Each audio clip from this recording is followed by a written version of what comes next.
And Yeah. I've really had to come to terms with, there are going to be weekends and weeknights where it's just not going to come. Yeah. So I just had to come to terms with the idea that, I can't always give 100% when I want to Yep. do everything at the same time. That idea of like work-life balance when Right. everything is all balanced all the time. And I believe that can't be possible, because then Right. that would mean we were supernatural, that we could do everything all at 100% all the time to Yeah. all these areas. Welcome to the Entrepreneur's Blueprint. I'm Courtney Cook, founder of Monarch COO, where I help mission-driven entrepreneurs grow their businesses. Each week, I sit down with inspiring entrepreneurs to explore the stories behind their successes and challenges. Whether you're just dreaming of starting a business or already building one, this podcast is here to show you that entrepreneurship is more attainable than it might seem, with insights for every stage of the journey. Rachel Hendrick is a modern watercolor artist inspired by the big and bold truths found in the Bible. She's the manager and artist of Mercy Creates and loves helping women use those paintings to have Christ-centered conversations in their homes and offices. Let's dive into today's conversation and see what it takes to build a business.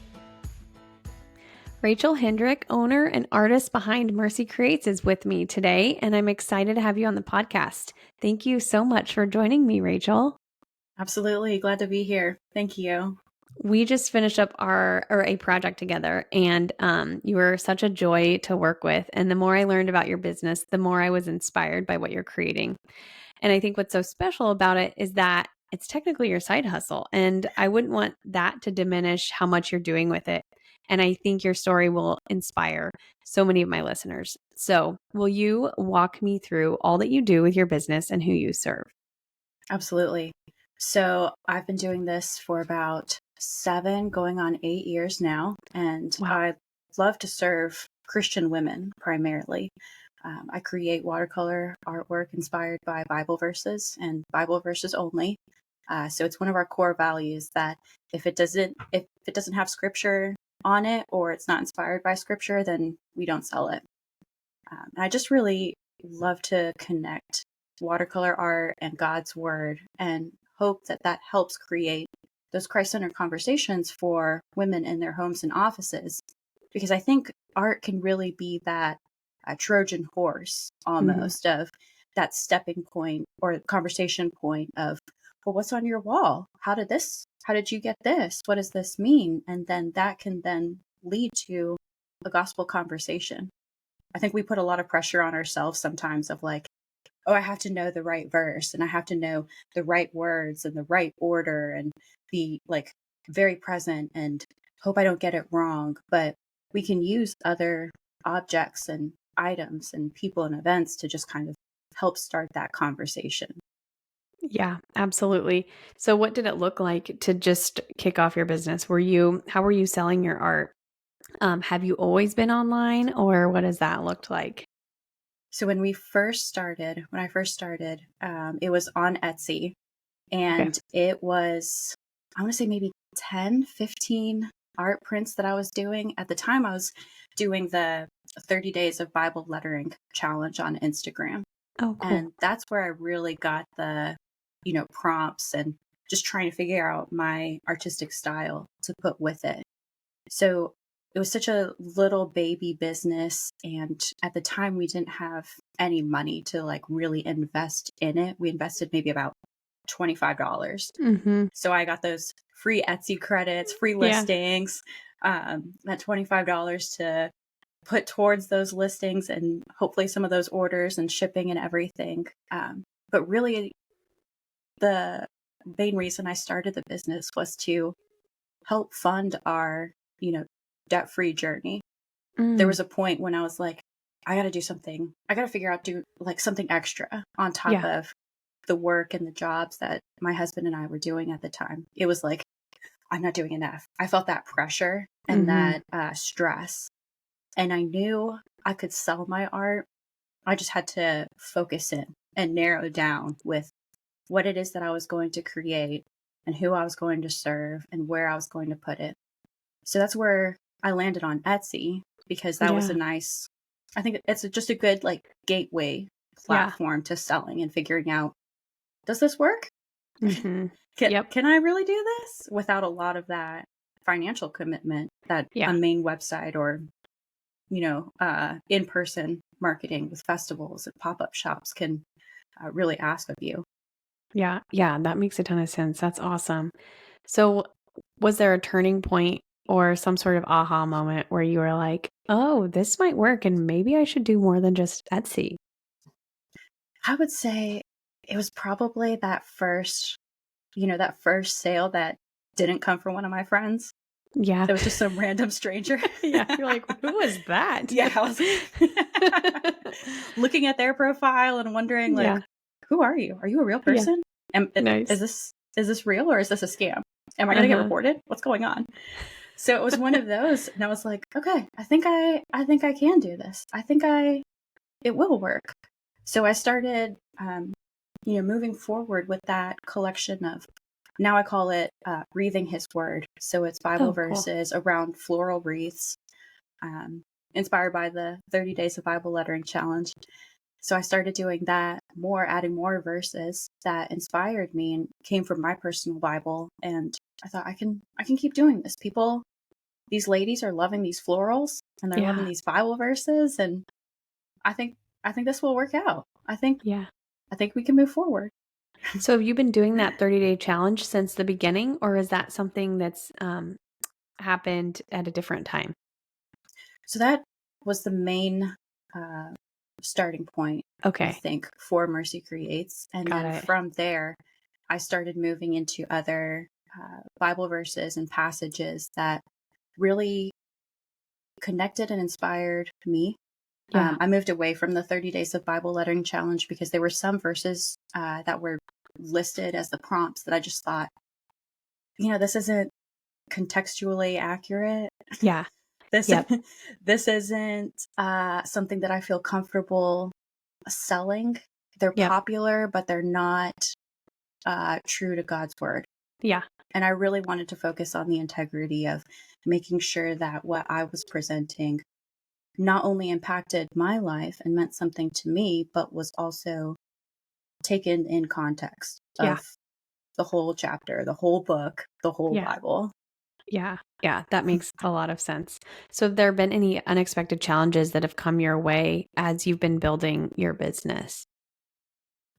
Ooh, I would say the biggest challenge that we've had that I wasn't necessarily anticipating was probably just figuring out that dynamic with me and my spouse of, how do Yeah. we work? How do we work together? Are you taking it seriously? Am I taking it seriously? Are we taking it too seriously? Like, Yeah. Yeah. That's a fair question too. Yeah. because we're both on the same team and we both want the same things. And he's coming at it from a more financial perspective. He's a high school math teacher, so he's Hmm. all numbers and logic, Yeah. and this doesn't make sense. Our Yeah. first big argument over the business was I was making these watercolor encouragement cards and Hmm. I was hand painting them, every single one of them. And I sold them for like $2 each. And he looked at me and he was like, No, not gonna work. well, you're bringing in negative profit Yeah. and this is not going to grow the business. And in my head, it was like, but people are buying them. Yeah. So what do you mean? Yep. They're being sold. People love them. So what do you mean this negative? So, so just trying to figure out and getting, on the same page of how we want to communicate with each other when we have our business meetings, um, Mhm. how much we're going to cover in those business meetings, and then even just scheduling out on the calendar, like I need you to have a Saturday free for a market, or no, actually I can't do this market or this festival because you have a commitment then. So I knew going in and having a business with my spouse that it would be a little bit difficult. Yeah. Just realistically, just, having anybody, any type of partner, it's going to be difficult. But I didn't realize how I guess even with counting in spiritual warfare Mm-hmm. and different arguments that we would have of and frustrations that would we encounter and his perspective on something and my perspective on something and just trying to work through it Yeah. together. Because even though it's a business primarily, we do have that faith element and that spiritual element to it.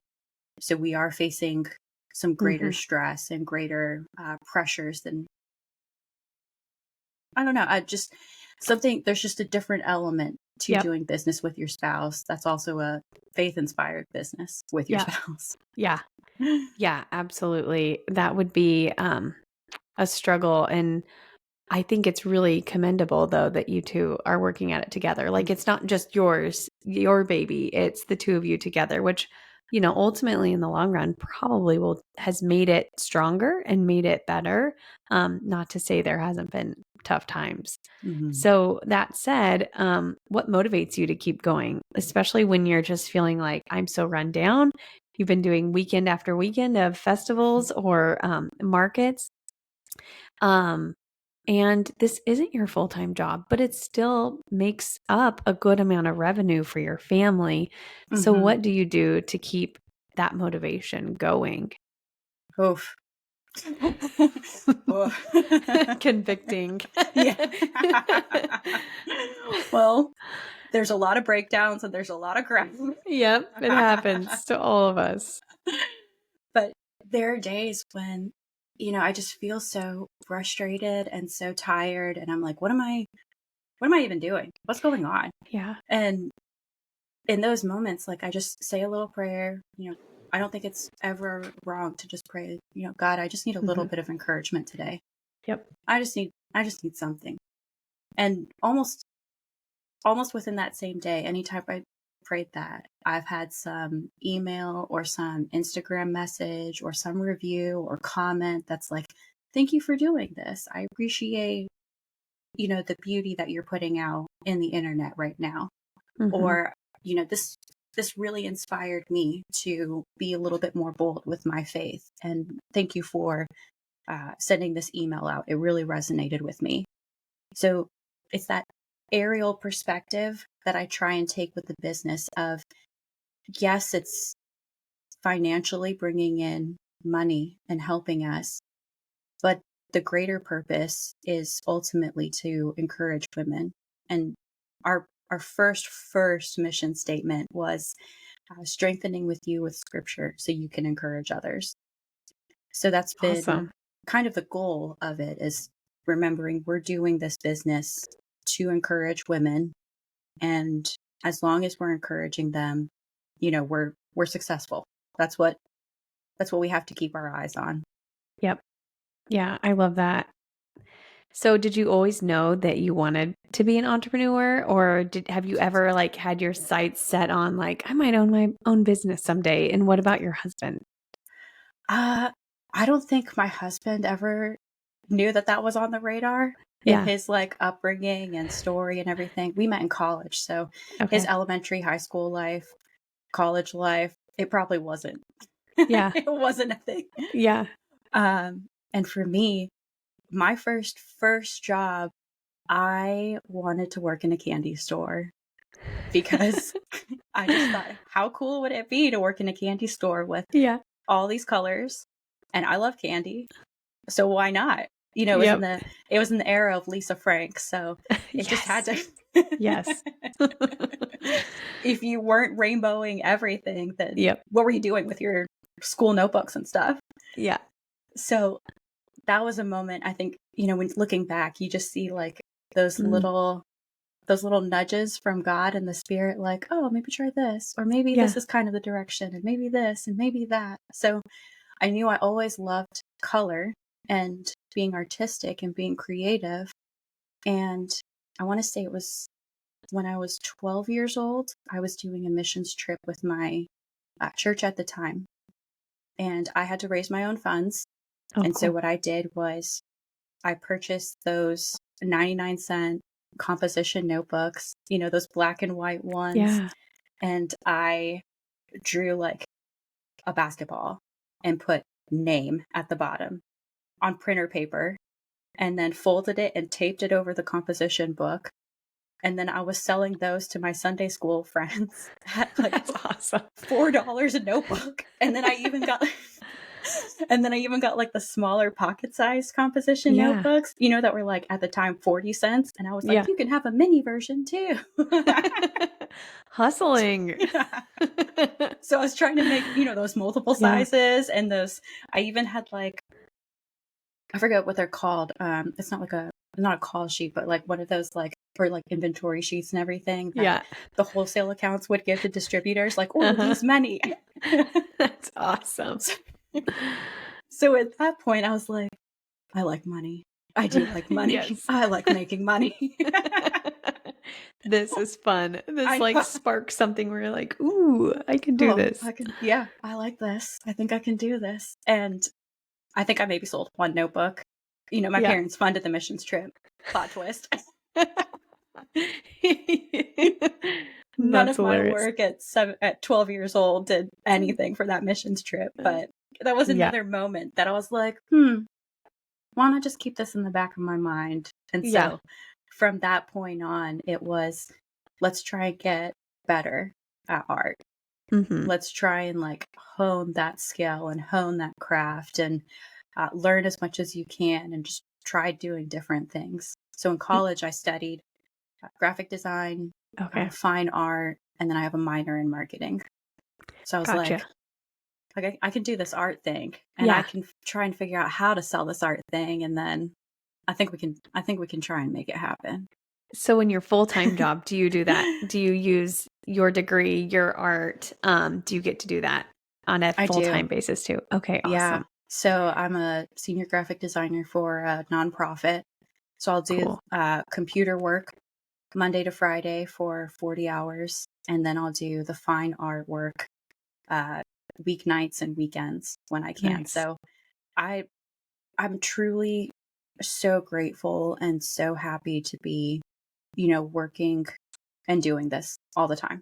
Like I feel like God's just given me such a great privilege and success story and being all within the arts and marketing and communication. And I don't know, there's just times where I'm like, oh my gosh, I'm doing what I dreamed of doing.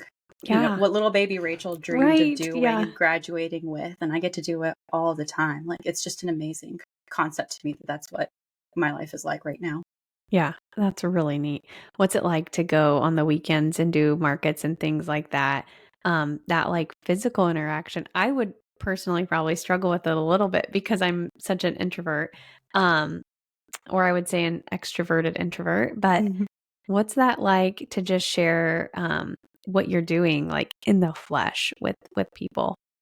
Oh, I die every time I die a little every time I do. Like a lot. Because I too am an introvert, so I kind of have to hype myself up, 24 to 48 hours. Like, this is what's going to happen. Yeah. Make sure you have that, Domino's pizza order in for after the market. Yes. Make sure you don't have any. Yeah. And you don't want to cook. You don't want to cook after all that. No way. Make sure that, the next day you're at home and you're not seeing and talking to anybody. Yeah. You can rest and sleep. Yeah. That's smart. But they've been so encouraging, and they've also been very difficult just because I am so, niched down with what I'm doing and my audience that I'm serving. And I'm in the Charlotte, North Carolina area, which is still considered within the Bible Belt. But because Charlotte is so diverse with the banking headquarters, with the airports, with everything that we have, like we're in the Bible Belt, but what does that even mean? Yeah. There's a lot of different people and cultures here. So it's interesting. And there have been so many times where I thought, like, what am I doing here? Why am I out here making considerably less than the jewelry maker or the candle maker or the cookie person? And there's always one or two people, every single market, there's always one or two people that's like, I'm so glad that you're here. I didn't think there would be a Christian business out here. Wow. I didn't even know that a Christian business could do something like this? And, or one opportunity or conversation I had was, there was right next door to me a dark arts, Wiccan, magic, very opposite Yeah. faith belief system and worldview and Yeah. perspective, and Wow. could not be any more Yeah. opposite On, on the yep. spectrum. Yeah. And they were my next door neighbor. And in front of my tent, I have a big vinyl banner that says Mercy Creates Scripture, Art, Truth, Inspiration. Yeah. So you know exactly what you're getting. Like, Yeah. Yeah. 100%. this is what it is. And, I was setting up and kind of listening to them and watching them and praying and like, I hope this goes okay. I don't Yeah. know how this is going to go, but I hope it goes okay. And a lady across from me, she had a candle business, and she said, "This is our first time doing this market. And I saw your neighbor and I didn't know what to expect. And I thought, what have we gotten ourselves into? Yeah. Because I don't believe in them. I believe in Jesus, and I'm a Christian. And I was so glad to see you right here. I'm so glad to see another Christian business here and someone just speaking truth and having Bible verses out there and, just living on a mission." So I think even though those times where we haven't been profitable, because not every market's a profitable situation, Yeah. um, we just think, okay, we're out there and that might be the only time somebody sees a Bible verse. Yep. Or there might be another business owner that's also a Christian and is thinking, what do I do? What Yeah. am I doing? Was this the place that I should be? And then they see our tent and they see what we're doing and they're like, okay, God is Yep. working, God is present, God is faithful. I can do this. I can keep doing this. Yeah. Yeah. You never know the seeds of faith that are being planted, and probably most of the things that have happened you'll never realize happened maybe across the way, that somebody just seeing where you were at, and how you impacted them, you might not ever know how that turns out. But Mm-hmm. God willing, there is a plan always. So is there some sort of inspiration that you draw from kind of on the regular now, that just kind of keeps you going in that creative space? Because the creative people that I know and am friends with, like, I think in their full-time job, they can kind of feel like they're on the hamster wheel, but then just feel so exhausted of like, how do I keep giving into the things? How do I make sure I'm spending time watercoloring because that's what I love? Like, I'm feeling like my cup is empty. How do you Mm-hmm. creatively keep yourself really filled up? That's a great question. And honestly, I don't know. There are times where it's just not balanced. And Yeah. I've really had to come to terms with, there are going to be weekends and weeknights where it's just not going to come. Yeah. My Yep. brush and my hand are going to try, and I'm going to think, what was I doing? Yeah. That's ugly. What are we doing? Yep. Like, now you just wasted all that paint and paper.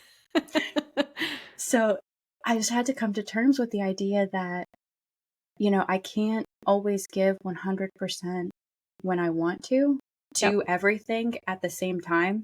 That idea of like work-life balance when Right. everything is all balanced all the time. And I believe that can't be possible, because then Right. that would mean we were supernatural, that we could do everything all at 100% all the time to Yeah. all these areas. Yeah. Something is just, sometimes it's going to be 80% at my job, 10% with my family, 5% with, washing my hair, Yeah. doing Yeah. stuff that makes me feel good, and then 5% to Yep. watercolors. And that, I think, was very freeing. Like, okay, it's okay. You don't have Hmm. to keep creating and hustling and grinding and trying to keep up with paintings and putting something new out all the time just because you have a business. Some Right. seasons are going to be, you can focus 60% watercolor painting and into a new collection. And some seasons it's going to be 2%, and that's going to be okay. Yep. Because, like God has shown so many times with Mercy Creates in my life, he's the one that's ultimately taking care of it. So Yeah. he's going to bring the customers. He's going to bring the clients. I'm going to do what I need to do and be responsible and prepared for it. But he's going to be the one to bring the success towards it. Yep. Yeah. That's really great advice. So do you have goals for 2025? And for the next 12 months, what are some of your plans and hopes and dreams for Mercy Creates? Oh, I just filled out my power sheets this morning. Nice. I did that February refresh and what worked and what didn't work. And love it. I'm honestly in that season where I'm trying to make the business grow without me having to be in it all the time. Yeah. So setting up those systems and workflows and automations. So my emails are constantly being sent out to whoever's just opted in, and they can get funneled into a new product. And I'm working more towards digital products right now. Oh, sweet. Watercolor classes and art and faith business classes. Nice. Just trying to do some, back end type work. So I don't have to feel that pressure of constantly physically creating. Yep. The income is coming on the back end behind the scenes. So I don't have to worry about if a collection is successful or isn't successful, if people have purchased a print or they haven't purchased a print. So big goals for 2025, more digital products, more refined funnels and workflows and automation. So hopefully by next year, it can just be more art, more actual painting. Yeah. Yeah. That's so smart. Okay. So tell me, I saw on your Instagram stories once you have a calendar in CVS, right? Yeah. Tell me more about that. I'm dying to know. Where did that come from and how did you make that happen? And God. It's amazing. It's like you've mentioned before that, I work full time. So there's just this mindset that I have in my mind, I can't be chasing. I'm not chasing leads and opportunities because I don't have the capacity and bandwidth to do that right now. So it was all inspired by the Psalms Project, which is a collection of pieces that I released a couple of years ago. One painting for each chapter of the book of Psalms. So, or let me rephrase, one painting that shows one line from one verse in each chapter of the book of Psalms. So there's 150 chapters and there's 150 pieces for it. Yeah. So I was posting that on Instagram for a while because that's easy content. 150. Yeah. That's 150 posts. That sounds great. Great. Let's do it. I know. Work smarter, not harder. Exactly. And so one day I got an email from a publishing company that produces calendars, planners, notebooks, saying that they thought the artwork was beautiful and they wanted to schedule an interview or a call to see if I was interested in licensing the artwork for the calendar. Oh my gosh. And I read the email and I was like, this can't be real. Who are these people? Yeah. Because I get so many of those spam and there's a lot dear of spam. sir or madam, dear blank, hello dear. Yes. Yeah, your Instagram profile is fantastic. And yes. I'm like, what are we doing? Why is this like this? So I was kind of like, okay, whatever. Let's just go ahead and schedule this call and why not? Yeah. I'll have fun with this and then I can talk about it and practice pitching if I need to. 100%. Yeah. Thought for sure this was going to be a you pay us and we'll do this for type thing for you, but it was legitimate. It was an actual reputable publishing company. Oh my gosh, that's awesome. That when I was speaking with their representative, she said someone was scrolling Instagram, saw all of your posts, found your artwork, found your website, showed it to our creative room in our creative table where they pitched the ideas, and everybody loved it. Sweet. And I was like, at the front door. Who, me? That's awesome. Yeah, because, even with just two people, you can't figure out a place to eat. Mm-hmm. So how are you supposed to get 6 people to agree on a creative design Yeah, and direction for a calendar. exactly. It's But they all awesome. loved it, and they all thought it was beautiful and incredible and inspiring. And I signed the contract, Wow. the agreement, I gave them the images, and they've been publishing the calendar ever since. Gosh, So that's cool. they did have an account at one point with Barnes and Noble and Books a Million. So I was able to see my Sweet. calendar in one of my local Yeah. Barnes and Nobles, and I was like, I cannot believe this oh, pinched me. I Oh know. my gosh. So that was so sweet. And there's another story even with that of, I was just randomly going there with my friend. We were book and magazine shopping to give a friend of ours a gift because she Yeah. had an emergency like situation happen. So we were like, well, let's Yeah. find her a coloring book, some magazines to, Yeah. decompress and not think about anything. So I'm like, tra la la, let's go through.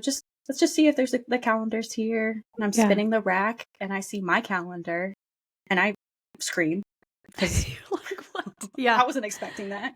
Oh my A lady gosh. comes to me and she's like, "Are you okay? Are you all right?" And I was like, "It's me. It's me. It's me. It's my That's name. I mine. did that."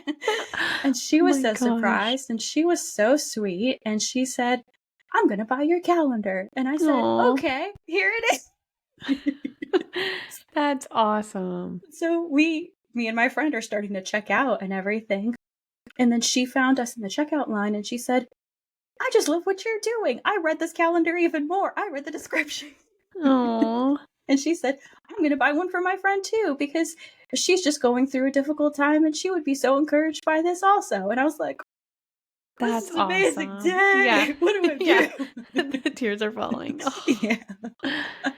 that is awesome. So it's just been, again, like to your point before, like you just don't know all the repercussions and like the touch points that something can have Yep.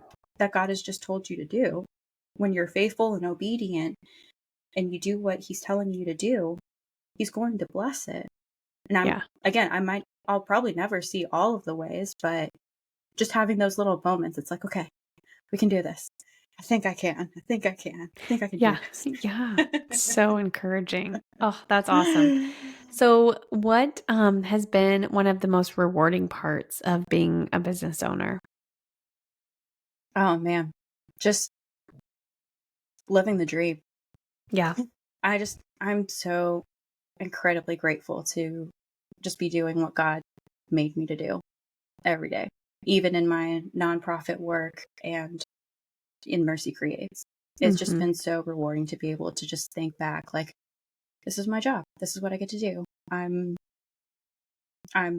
successful. And by Yeah. successful, we we're still, trying to chase profit every year. Hmm. We're still sometimes just wondering, how's it gonna all work out? How are these Yeah. bills gonna get paid? Yeah. There are just moments and discouragements and frustrations, but knowing that there are women who have been encouraged by the artwork, the emails, the social media posts, the YouTube videos, any and all of that, they've been encouraged and have gotten closer to the Lord and reading their Bibles and praying and remembering, his faithfulness and his presence in their lives. That's been so encouraging. So Yeah. so grateful to be part of it. That's awesome. So, the final question I ask all guests is, what's one thing you wish you knew when you started your entrepreneurial journey? Keep sleeping. Keep sleeping. You're going to need buy it. buy that Roomba sooner. Figure Yeah. out like those other ways and just, those extra uh side help type Yeah. things to help your personal life and your business life, so you're not constantly thinking and trying to carry it all the Yeah. time. Because I think within those first, three-ish years of having a business, it's like constant grind, panic dreams. You're thinking about it 24/7. Yeah. You lay in bed and you're like, well, I should have done this and I should have done that. And, it's hard to think outside of yourself. And then laundry starts to fall, or your groceries and eating and diet and everything starts to fall, and cleaning and just regular house and friends and relationships, they all kind of just like taper away because you're so focused on building and sustaining and learning and growing and assessing.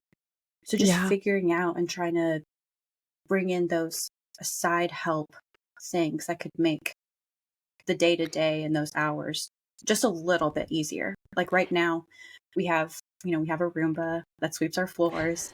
Yes. We do the Walmart grocery pickup, and Yes. that's a huge time saver because Mm-hmm. I can't go to Walmart. I just can't go to Walmart. No. Drive around with the cart and figure out what to do. Yep. Just Everything. trying all of those small details, or even just asking for help. I wish I asked for more help from my friends sooner, Mm-hmm. and just having them help with some of those smaller tasks that I thought were too small. Like we have a collection of ornaments that we put out every year.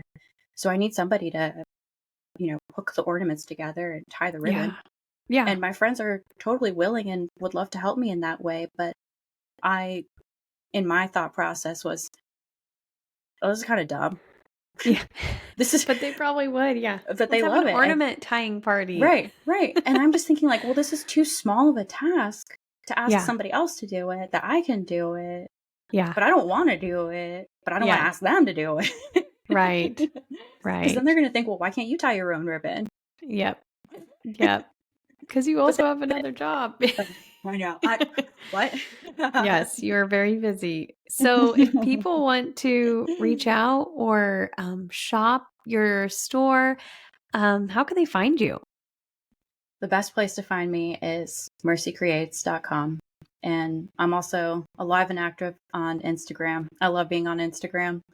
I don't know. There's a love-hate relationship with a lot of people on it, but I'm there and loving it. And I'm trying to figure out right now, I just mapped out all those like touch points of where can you find me? And if you really want that day-to-day sarcastic Rachel, follow me on Instagram. And if you want that encouraging, I'm your good friend Rachel, then make sure you subscribe to the newsletter. Awesome. I love that. That's perfect. Each person has their spot for you. I love it. Well, Rachel, thank you so much for sharing your story and just really for what you do, for following your calling, for listening to the Lord and what He has for you. It is really, really fun to watch you, and it's been fun to have a little bit of a behind the scenes look at what you're doing, and I think it's awesome. So thank you again for joining me today. I appreciate it. Absolutely. Thank you so much. Thanks for tuning in to this episode of The Entrepreneur's Blueprint. I hope you found inspiration and insights to fuel your entrepreneurial journey. If you're looking for support in building or scaling your business profitably, visit my website or send me an email to learn more about how I help mission-driven businesses become more profitable, proactive, and efficient.